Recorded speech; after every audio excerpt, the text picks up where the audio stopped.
Hello everyone, I'm Matt, the creator of Cellular Explorer, and today I'd like to show you a little bit about how it works. When you download the program, you'll get this file right here, Cellular Explorer 003. I'll just open that up with a double click, and there's the main control panel.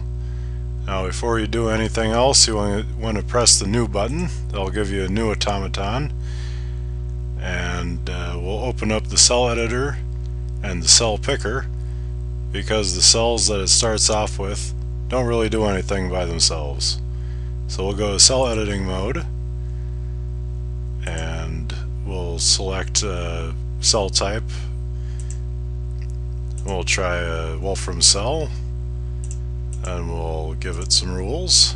You can customize this any way you like. Wolfram cell looks at its two closest neighbors in one dimension, and you can choose which direction you'd like it to go in. I think left and right is a good place to start. So we'll fill our automaton with this particular cell type right now. And you see all the cells have turned red.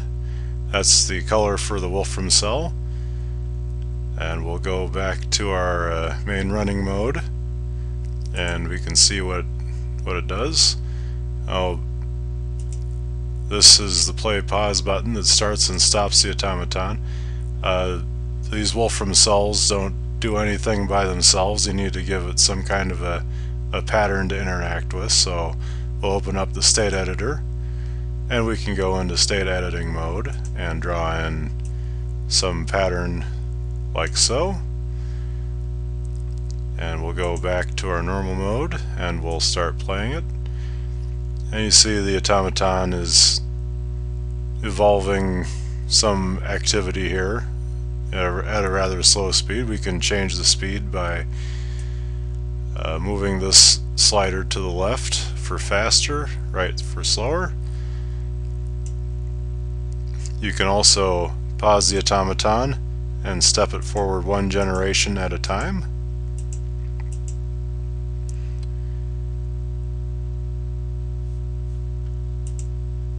And you can also go into interactive mode here in the state editor, and that allows you to draw into the automaton as it's running.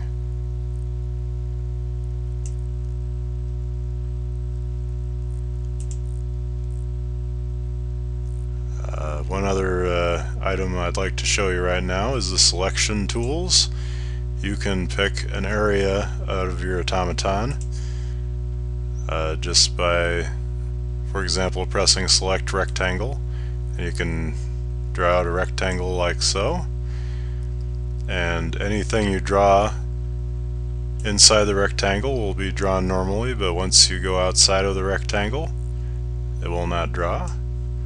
You can even say fill in a random pattern in the rectangle, and it's only inside the rectangle. Otherwise it would be everywhere, like so.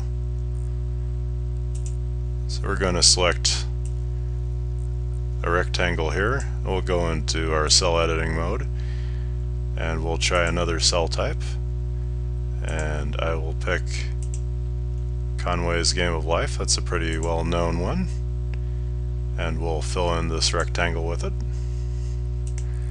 and then we'll see some new types of activity when we play again. You'll see that rectangular area in the middle is doing something different from all the rest of those Wolfram cells around it.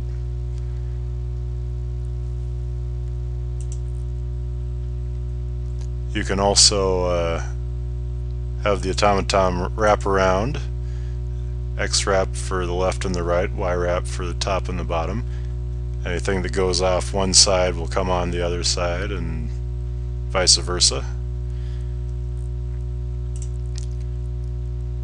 I'll show you one more kind of main thing here. We'll add the ages option to our life cells, and we'll fill the entire screen with those, and we'll be able to see multicolor mode now because of that. So You can see how the cells age change colors as they age, like leaves on a tree. There's one more menu to see here. The brushes menu lets you choose what size of brush to use for drawing into your automaton with. A special glider brush makes this pattern that runs really well with Game of Life, so we'll put a few of those in. There's other features as well, but those are kind of the main ones. Enjoy Cellular Explorer.